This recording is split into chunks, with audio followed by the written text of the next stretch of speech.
She's settled down now.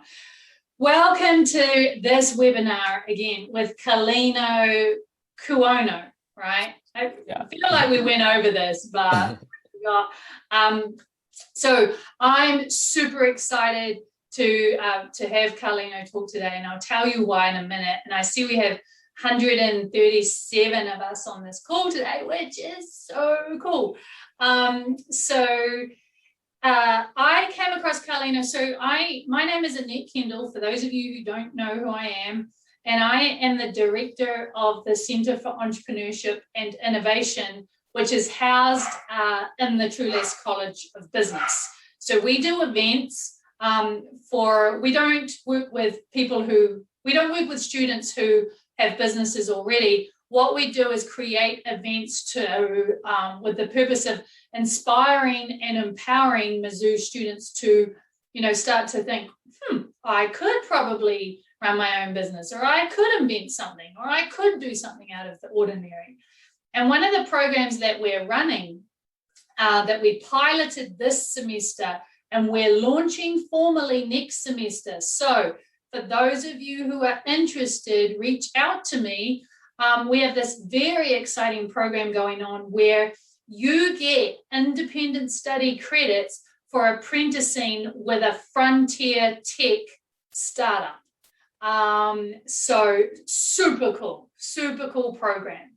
And this is where I came across Carlino.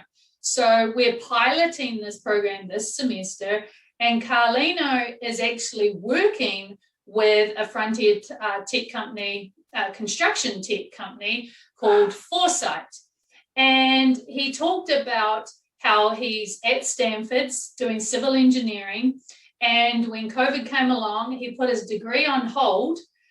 So you've only got your senior year to go. That's right, Carlino. Put his degree on hold and went and worked for this startup. And he's going to return to Stanford next fall. And I thought that is a super cool experience to share with students, that whole idea of like, let's just pause this for a minute and go try something else. And actually, what is it like to work for a startup? Is it as cool as we think, or are there downsides? That kind of thing. So Carlino's here to share that kind of journey with you today. He's going to talk for about 20 minutes and then answer your questions. But one of the questions that he is going to talk about today, which is great in terms of entrepreneurship, is that question of how do you know when you're creating value? And it's not just for entrepreneurship. It's like when you graduate and you get a job, how do you know when you're creating value for the company that you work with, or the consumers, or the people around you? So I'll pause there. I'll let Carlino take it away. Before I do that, I want to say thank you to everybody who is on this webinar. I know that you have many options. We are all competing for your time. There's about tons of things you could be doing with this next 60 minutes. And so thank you for choosing this one. And on the subject of delivering value, I know that we will deliver a lot of value to you. All right, Carlino. Thank you for the great intro. And I want to reiterate, thank you for attending. I appreciate it. Let me pull up some slides that I have, and I'll get started. Does that look okay? Yep, we can see that. Awesome. Well, as Annette said, my name is Carlino, and I'm currently working at a construction tech company called Forsight. I guess my position could be described as product work. And I guess today I'm going to talk to you about my current job, what I do, why I decided to put off my senior year at Stanford to work at a startup instead. And I'll also go over some of what I've learned about user interviewing kind of in the real world, sort of. And I heard that this class has some things to do with user interviewing, so I hope that's useful for all of you. And then afterwards, happy to take questions on, choosing to work at a startup, construction tech, or user interviewing. But I guess I'll start with a little bit of background. I guess I came into Stanford wanting to study architecture at first. I've always been interested in buildings, but I decided to, pivot to something more technical and studied civil engineering. I haven't finished my degree yet, but I think I want to work on problems at that scale, kind of cities and buildings. And a great part about Stanford is that kind of everything is in the context of technology. It's also a terrible part about Stanford that everything is in the context of technology. It's really a bubble. I really feel it when I come home that like, wow, I've just been kind of soaking in, tech speak all the time, and kind of have to reset myself to my usual friends. But what's I think really great about technology in general is that, everyone, not just people in Silicon Valley, have the opportunity to create disproportionate impact now, that wasn't possible before. And I think that's especially true in construction. It's really an antiquated industry and it's been stagnant for a long time. And there's so many opportunities to kind of digitize old processes and bring them into kind of now. And that's kind of what brings me to construction tech. I, want to have a positive impact on, larger problems like affordable housing and sustainable urban development. And I think by addressing construction, we kind of address the root causes of those problems. To speak a little bit on, product and product management, it's kind of a buzzword, I guess, nowadays. I think entrepreneurship was really hot at Stanford, and it still is, and everywhere else. But product management is kind of giving that a run for its money these days. I think people like it because it kind of allows you to be, sort of a visionary of a product. You can manage a development team, you talk to users, you bring up ideas about features and kind of develop something over time, but you don't have to have the onus of being a CEO. You don't have to, go out and raise fundraising. You don't have to keep the ship from sinking. So that's what makes it a really attractive kind of early and mid-career option for people. But I also like it because I get that experience now, and it's skills that are applicable to things that I want to do in the future. Talking to users and kind of figuring out how to solve their problems and figuring out how to lead a team to develop features is something that'll be valuable to me later on as well. So I guess my my kind of plan right now is to front load a lot of learning. I think that, I want to, make construction better. And that's like a huge task, and construction is very complicated, and, untangling that problem is very difficult. So I don't have any shame in saying that I want to, work for other startups, work for construction companies, and kind of understand, how to build a product, but also understand what it's like to work in construction and what it's like to, be the user of the technology. So that hopefully when I'm, building something later on, I'm not just, blindly throwing technology at, something I think is a problem. Kind of to go to the next part of my background, I guess I now work at Forsight. I've been working there for 10 months, and I guess it started as a summer internship. I guess a year ago, I was planning on studying abroad in Japan for spring and summer, and that all completely fell through. I really had no plans for the summer at that point, and I got really lucky when Foresight picked up my resume. They saw civil engineering, they saw some coding background, and decided I would be a really good fit for a product internship. Super fortunate to find that, and really good fit because it's construction tech and it's product, two things that I really wanted experience in. I guess a little bit about what Foresight does, making construction job sites safer and more secure by applying computer vision. Lots of buzzwords, but basically, applying automatic analysis to camera feeds from construction sites to detect things like, are people wearing their hard hats? Are people walking in dangerous areas? Are there any intruders on the site that we need to be aware of? Stuff like that. So what I do at Foresight is kind of help to push forward, solving problems on the construction site with our technology. I get to talk to a lot of users and learn from them, and kind of bring those ideas back to, features that we can build. I also get to kind of understand and develop different aspects of the business side, whether that's, how we stack up against the competition or how we distribute to different job sites across the country. So I guess I'll talk a little bit about the decision to stay on full time. Towards the end of my summer, I basically found out that Stanford wasn't bringing anyone back in the fall. Not really anyone back in the fall. Didn't really bode well for my senior year. I didn't really want to lose the whole thing to Zoom. And I told my boss about this. Super fortunate because he said that Foresight would be happy to have me on full time. But at that point, I had to make a decision whether I was going to kind of finish the 4-year degree in 4 years or kind of say no for now to finishing my degree and do something different instead. And COVID has obviously shaken a lot of things up, but I think it made it a little bit easier to kind of make the decision to do something different and non-traditional and kind of, pause school for a while. And I'm really glad I made that decision because I think even just in the past 10 months, I've, had the opportunity to kind of take some time away from school and figure out what I want to do in the future and how I want to get there. And it's also been great working in a really inspiring environment like Foresight, where, it's a growing startup. We get to see, new customers come on every month and kind of get to see the company grow over time. And working for a young founder has also been, really inspiring. So now I'll spend a little bit of time talking about user interviewing, which I guess is kind of the bulk of my job.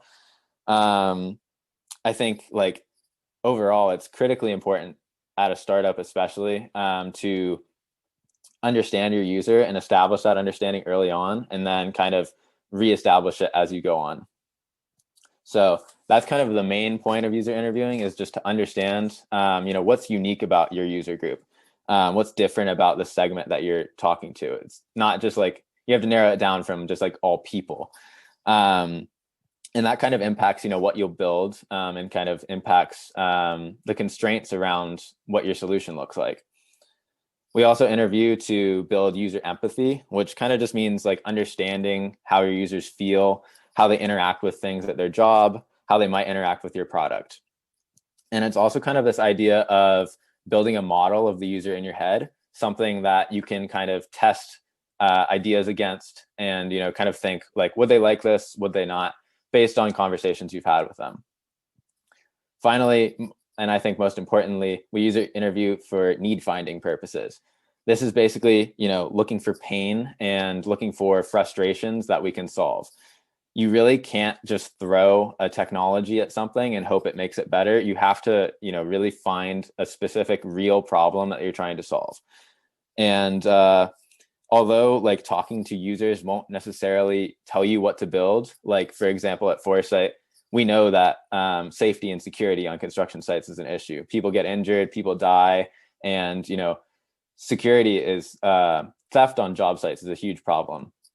And so those are real problems, but it doesn't tell us what to build. We're now applying a unique solution to that. So overall, I guess user interviewing is kind of it's research. It's gathering information and filtering down to try and find the best problem to solve and trying to find the root cause of that problem.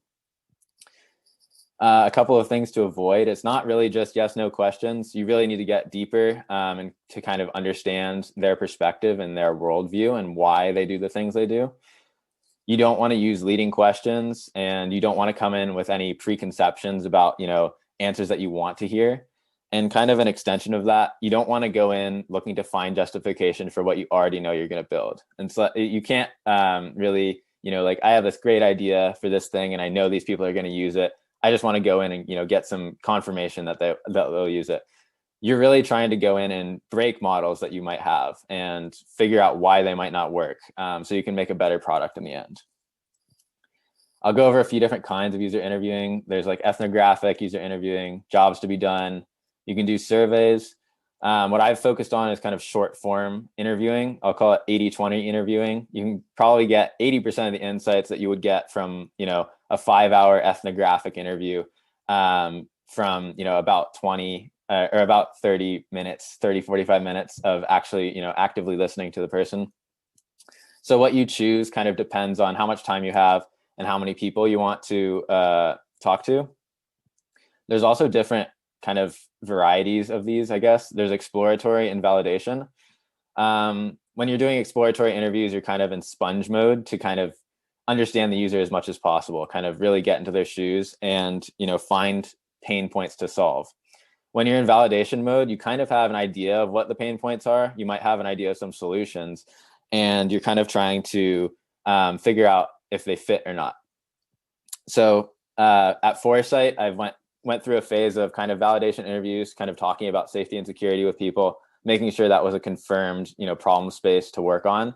And then after that, I did some more exploratory interviews, looking for new problems to solve, ways to add more value to our customers with our product.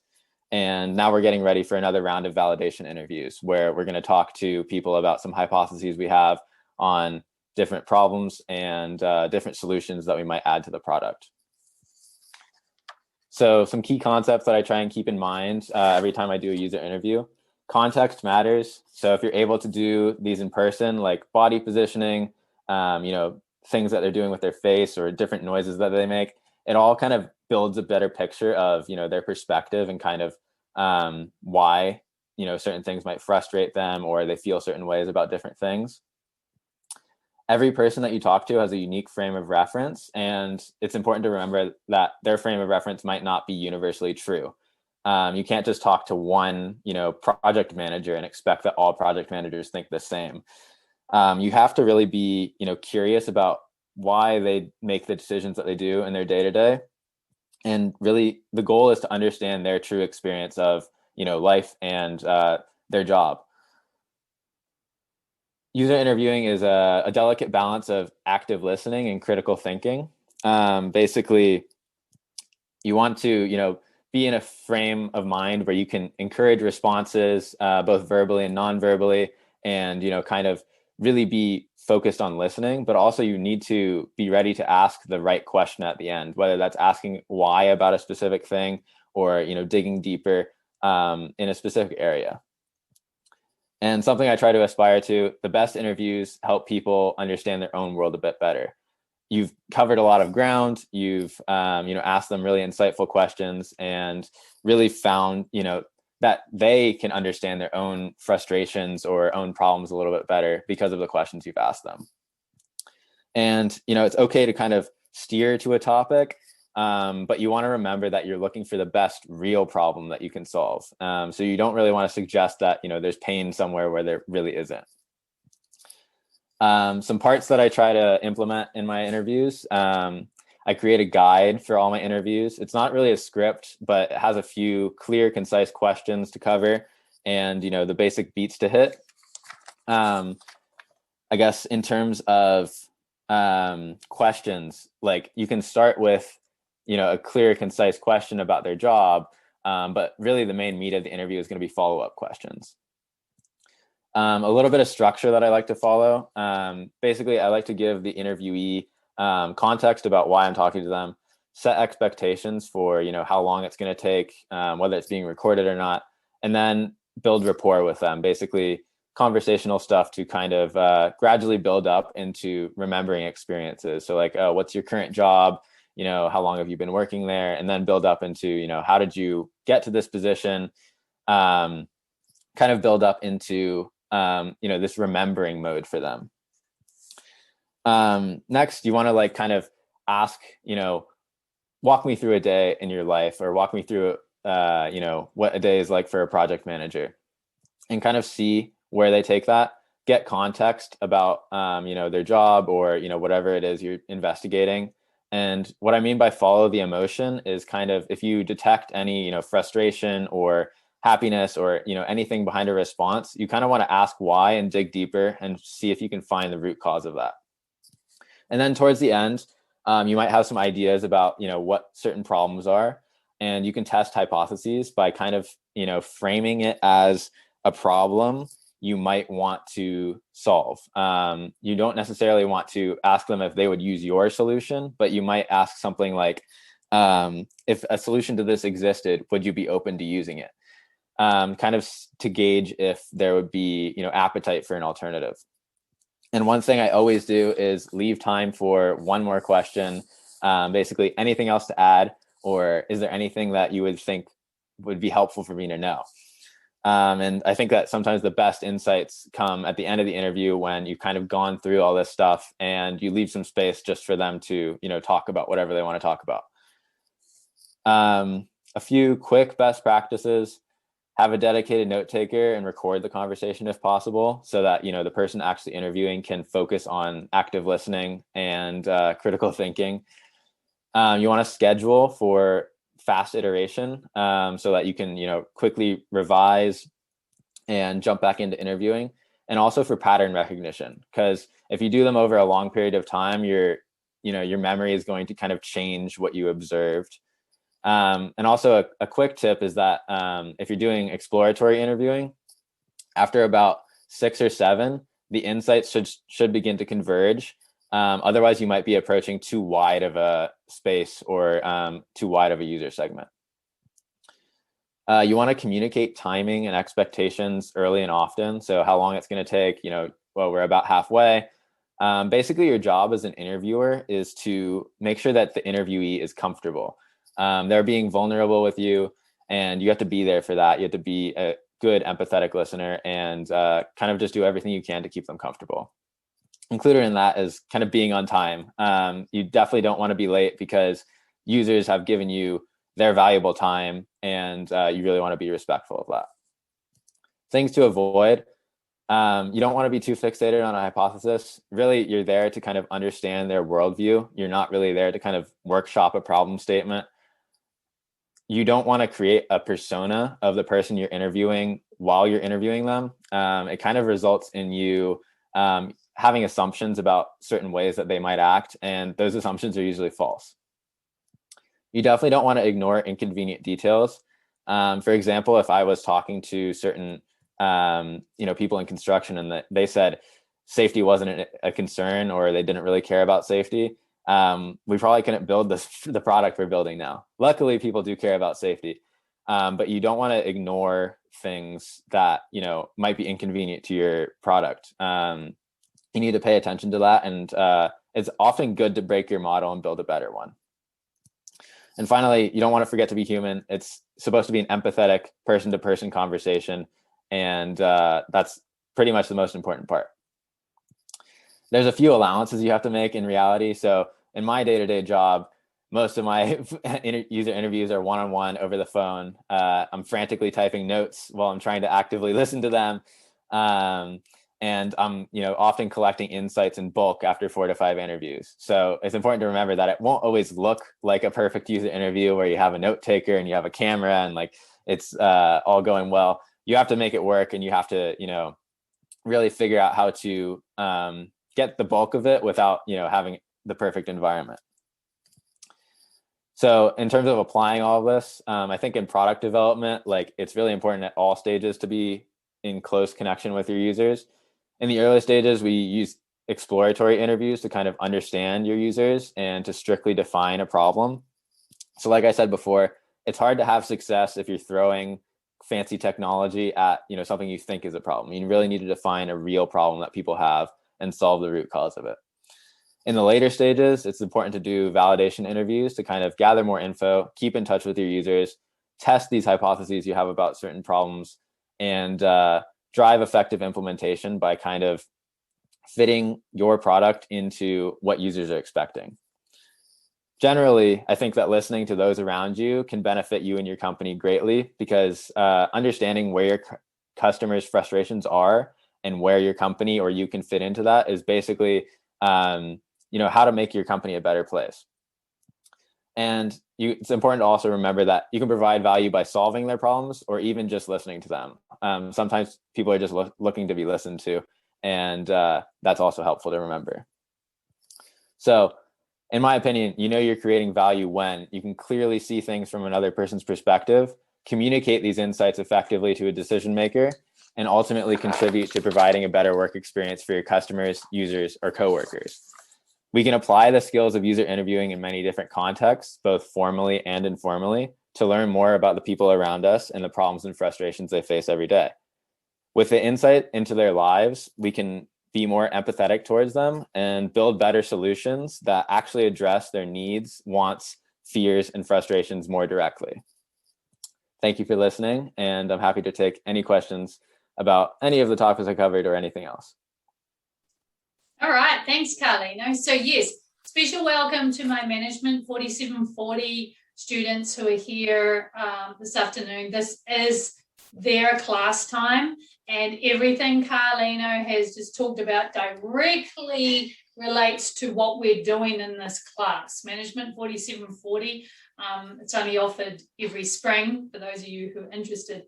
For the rest of you, though, this is why I opened this up to be not only Carlino speaking to my class, but to anybody who is interested in coming along, because many of you may end up in jobs, especially entry-level jobs, where you have to do exactly what Carlino's doing, but also a lot of what he's talked about, you can flip the script on it and think about how does that apply when you're going into a job interview, right?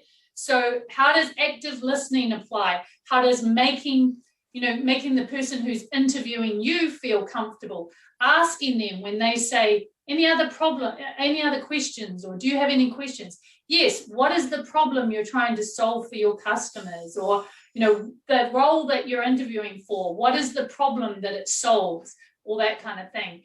I'll be uploading this recording to our YouTube channel at CEI Mizzou. The transcript hates my accent, right? But I hope you all got that. And so you will be able to see those slides. So let's go to the questions now. And I've got a couple of my own, but Christian asked, what is your job title at Insights? So it's Foresight. Yeah, What is your job title? So I guess I was product manager intern over the summer, and now my job title is just product. I wouldn't say I'm like a product manager. I guess I'd self-describe it as like non-technical product. Great. So yeah, just throw your answers in the Q&A. They're coming in. Okay, I have a question. To when you started out, or maybe it was just last week, one that was just going terribly. How do you cope? How do you cope with people going, not interested, hang up, or things like that? What makes you pick up the phone and do it again? Yeah. Apart from the fact you're getting paid. I guess in terms of like interviews, I try not to schedule ones that I think might go terribly. Like it'll be an email, it'll at least be exchanged like that, to make sure that I'm not wasting their time, stuff like that. I guess an experience I've had with the alternative was kind of cold calling different security systems integrators. Yeah, I guess when you pick up the phone and they're not interested at all, you just have to move to the next one on your list and call them, and keep up the faith that you have a product that's interesting and a product that people want, and something that someone will pick up the phone and be interested in talking to you about. Yep. Somebody in one of my classes presented last week and said that Walt Disney got rejected 300 times. So maybe you want to go, okay, I'm going to keep doing this till I hit 300 no's, and then I'll get the 301st will be the winner, right? So Aaron asked, do you have any? So Aaron, Aaron, right? So Aaron Heinekel is one of our Mizzou students who is apprenticing with Foresight, the same company that Carlino works for. So do you have any entrepreneurial intentions for the future? And if you do, why? I guess, yes. I guess I used to be kind of afraid of, when you're going in a job interview, like, oh, what do you want to do in the future or whatever. I used to be kind of afraid of saying like, oh, I want to found a company. It seems like a very popular thing to say these days.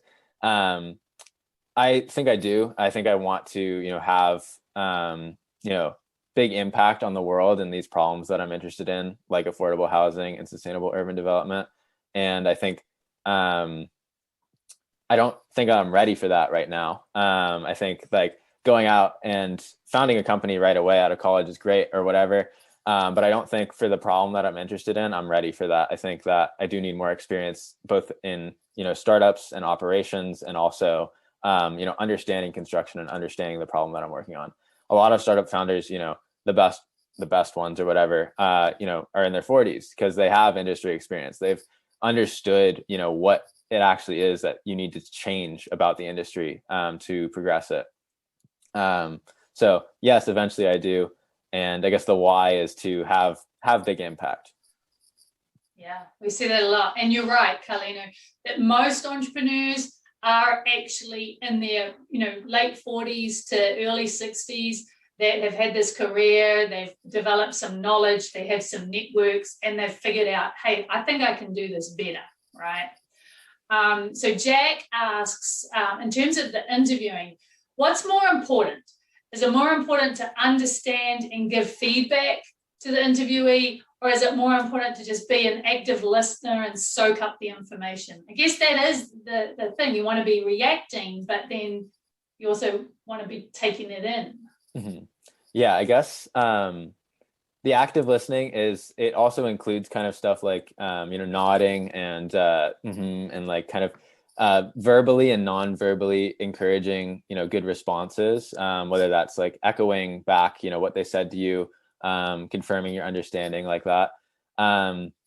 So part of active listening is the feedback. I guess the tricky balance is also like understanding what the next question is you're going to ask without just thinking about that the whole time. Otherwise you can't really actively listen.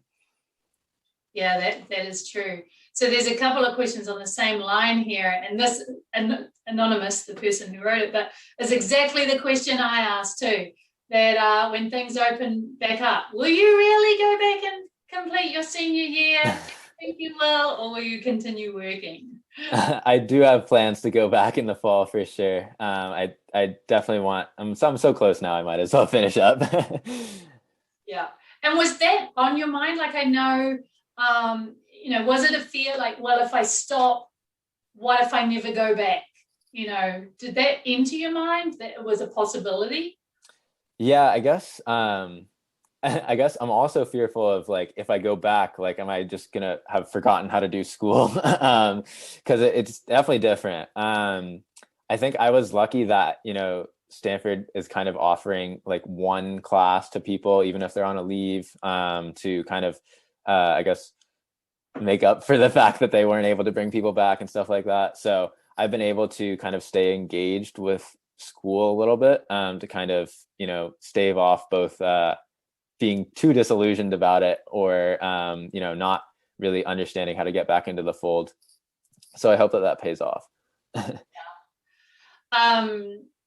So Garrett asked this question, and could you go, I know that I talked to you about this as well, like go into a little bit more detail about how you were able to get that interview. Like you said they found you, right? Foresight found you.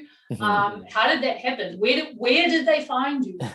Yeah, I guess I was actually talking about this with my boss, Ariel, the other day. But basically, like when COVID hit, there was like, I got a ton of emails that were basically like, oh, like, are you looking for a job, etc.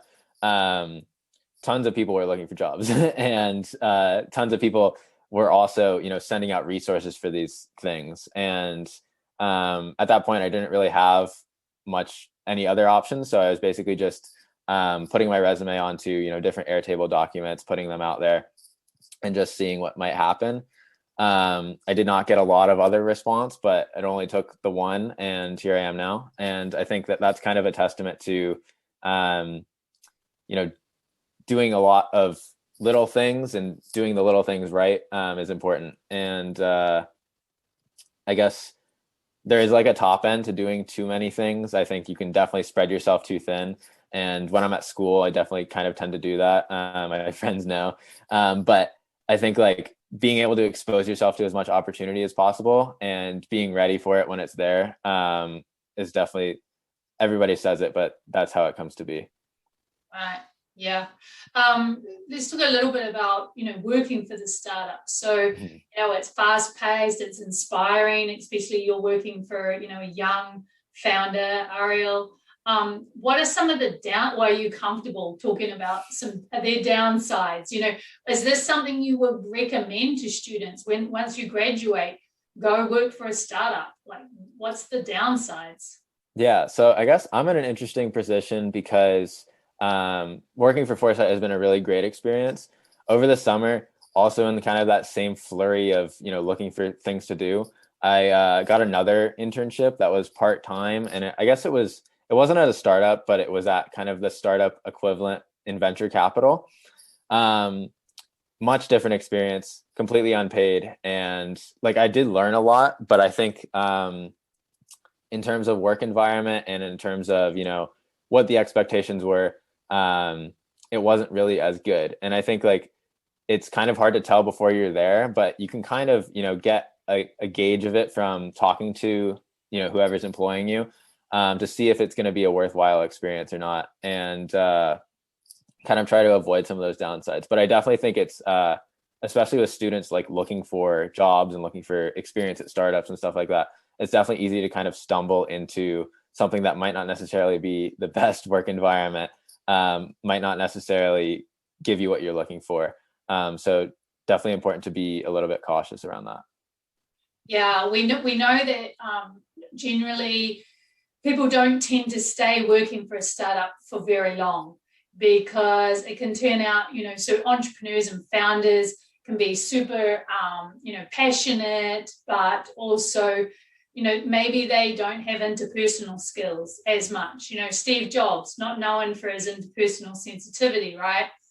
So they have this vision, and sometimes people can be a means to an end, right? And they have this pressure. We've got to make this company work. We've got to launch this product, all that kind of stuff. So people do get to a point where, like, I don't think this guy or this woman cares about me, in this startup. What's your experience been working with Ariel?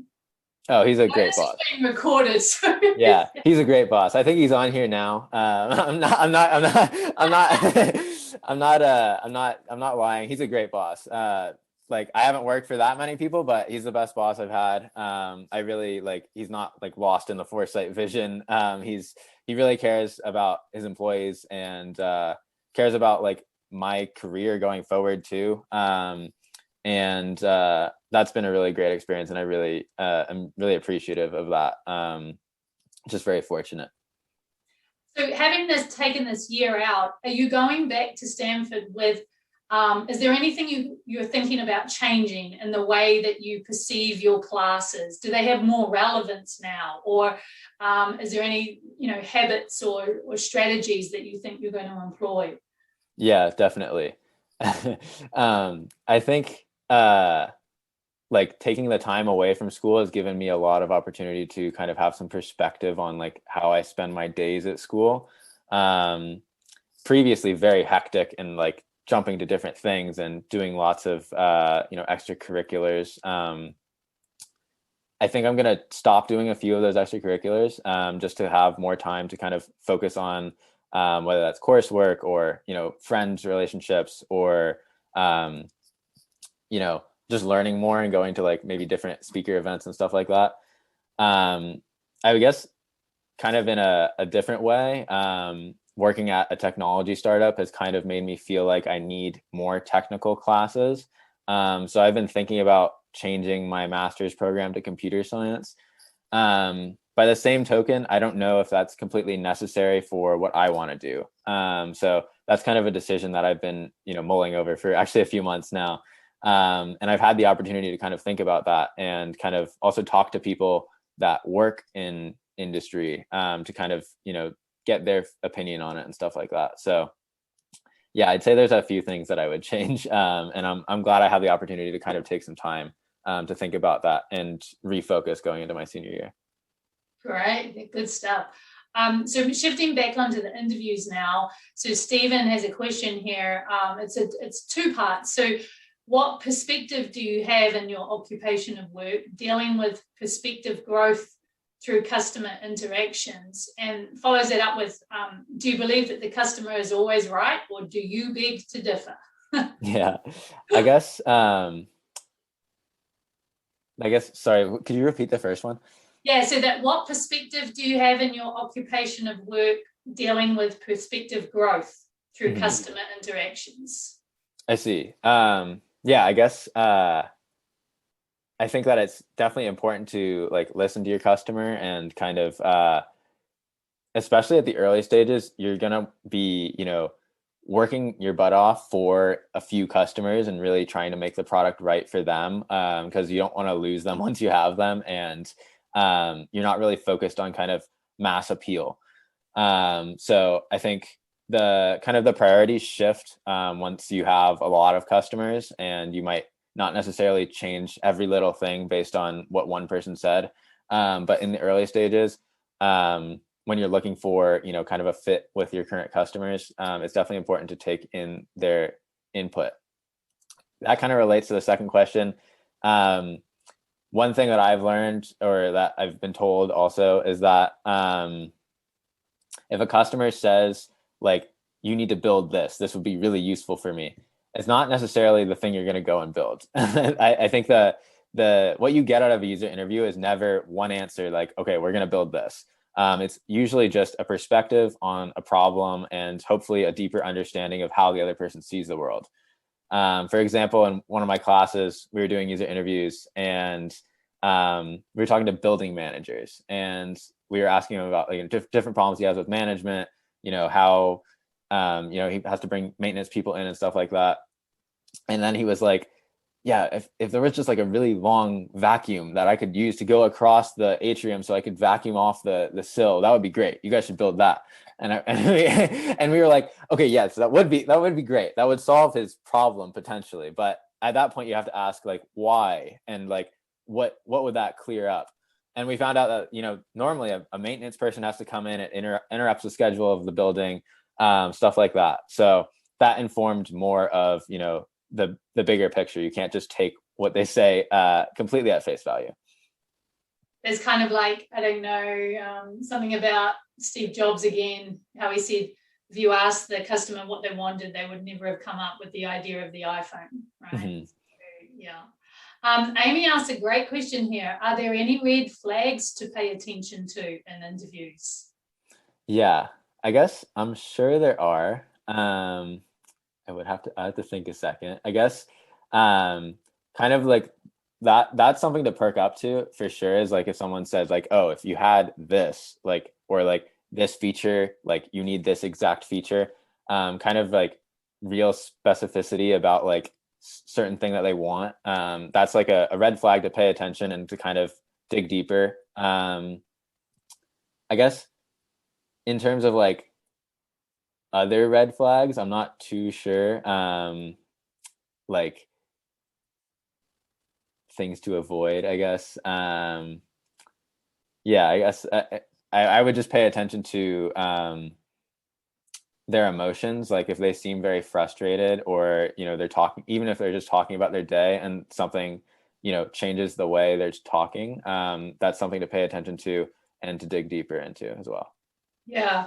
So on that, dealing with frustrated customers and different emotions in their calls and things, are there skills that you've developed in the last 10 months working at Forsight and doing this role that you kind of wish that you had learned in school, or that could be added to the curriculum in college? What are their life, or not life skills, but those soft skills that maybe we're not teaching? Mm-hmm. Yeah, I guess I was lucky that I was able to stumble across some classes where we actually talked to people like in the real world, sort of, and got to interview them. And I think that like just going out of your school and talking to people that are just outside of your school, outside of the bubble of the school, and working in the real world, and kind of just listening to them and understanding their problems, I think that would be a great thing for everyone to do in college, especially at like this stage of life. Right. Yeah. Away from the your normal peer group, right? Mm-hmm. And I remember we had another speaker once, must have been last year, who said, when he was in college, he just knocked on the doors of professors. I was like, what are you working on? People love to talk about themselves, you guys. So if you ask someone, what are you doing? What are you working on? What problems are you solving? They'll tell you. So, yeah. Aaron, so what do you like to do in your free time? Do you have free time? Is it exist? I guess recently I've been pretty busy with work, but I guess I enjoy music, dance music, and I like taking long walks every day now. I think I was very privileged at Stanford to be able to like bike to class and like have a great place to walk around. And I didn't realize like now I need to take a walk every day. And it's very nice to get outside.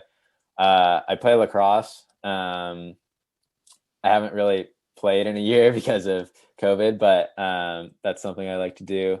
And also involved in kind of, I guess you call it a sports spirit committee at Stanford. So like those are kind of fun distractions, I'll call them. Fun distractions, yeah. So Carlino, have you had much interaction with Aaron as the apprentice with Foresight? Like, can you talk a little bit? Are you in a position to be able to talk a little bit about the mission control program with the students and what, say, for example, Aaron's been doing so that students who might be interested in signing up for this program in the fall can learn a little bit more about it? Yeah, definitely. Working with Aaron's been great. And I think we have 4 interns right now. And basically another interesting aspect of my job that definitely wouldn't have happened if I was just an intern over the summer is that now I get to kind of have some management experience myself and kind of creating kind of projects for these new interns. So I know exactly what Aaron's working on. He's working on some marketing stuff for us. So basically, now that we've just come out of stealth mode as a startup, we're looking to kind of expand our outbound marketing and kind of begin to look at collecting more customers. And basically, he's been looking at, doing competitive analysis and seeing what other companies are doing and doing great research on, different customer acquisition channels. And eventually, I think I'm going to have him, start setting up some marketing campaigns of our own and stuff like that. So he definitely has, and all the interns will have like a pretty big impact on, the direction of Foresight over the next year and beyond. Yeah. And it's around about 10 hours a week that they're spending, right? Is that right? Yeah, I think so. Yeah. Aaron, if you want to throw something in the Q&A there, anything that you have to add about this experience. Thanks for coming in. Would be great. On this subject, so Aaron Heineckel himself, so he actually is an entrepreneur, has had, from start, I'm trying to think of the name of his talk, but Aaron Heineckel has had a lot of side hustles, if you will, and he is at Mizzou, and he is going to be our next speaker on next Tuesday night. Just let me just check that one moment so it can get on your guys' radar. So yeah, Tuesday night, the 23rd at 7:00. Aaron Heineckel is going to talk about his experiences of creating these businesses while he's been a student, the failures that he's had, what to avoid, and also on the subject of technology, some technology that you can use to start your business. And he probably will answer questions about this mission control apprenticeship program while he's there. Okay, so if you have another question, quickly throw it in the Q&A if you like. But thanks, Carlino. We are getting kind of close to time. Thanks, Carlino, for everything you've shared. And yes, we are going to put this on our YouTube channel. Do you mind sharing your details if anyone has any more questions or anything? Oh, yeah, sure. I guess maybe the easiest way, if anyone wants to write it down, is I'll just share my screen again. My email is on there. You can feel free to email me. Wait, let me figure this out. Sorry.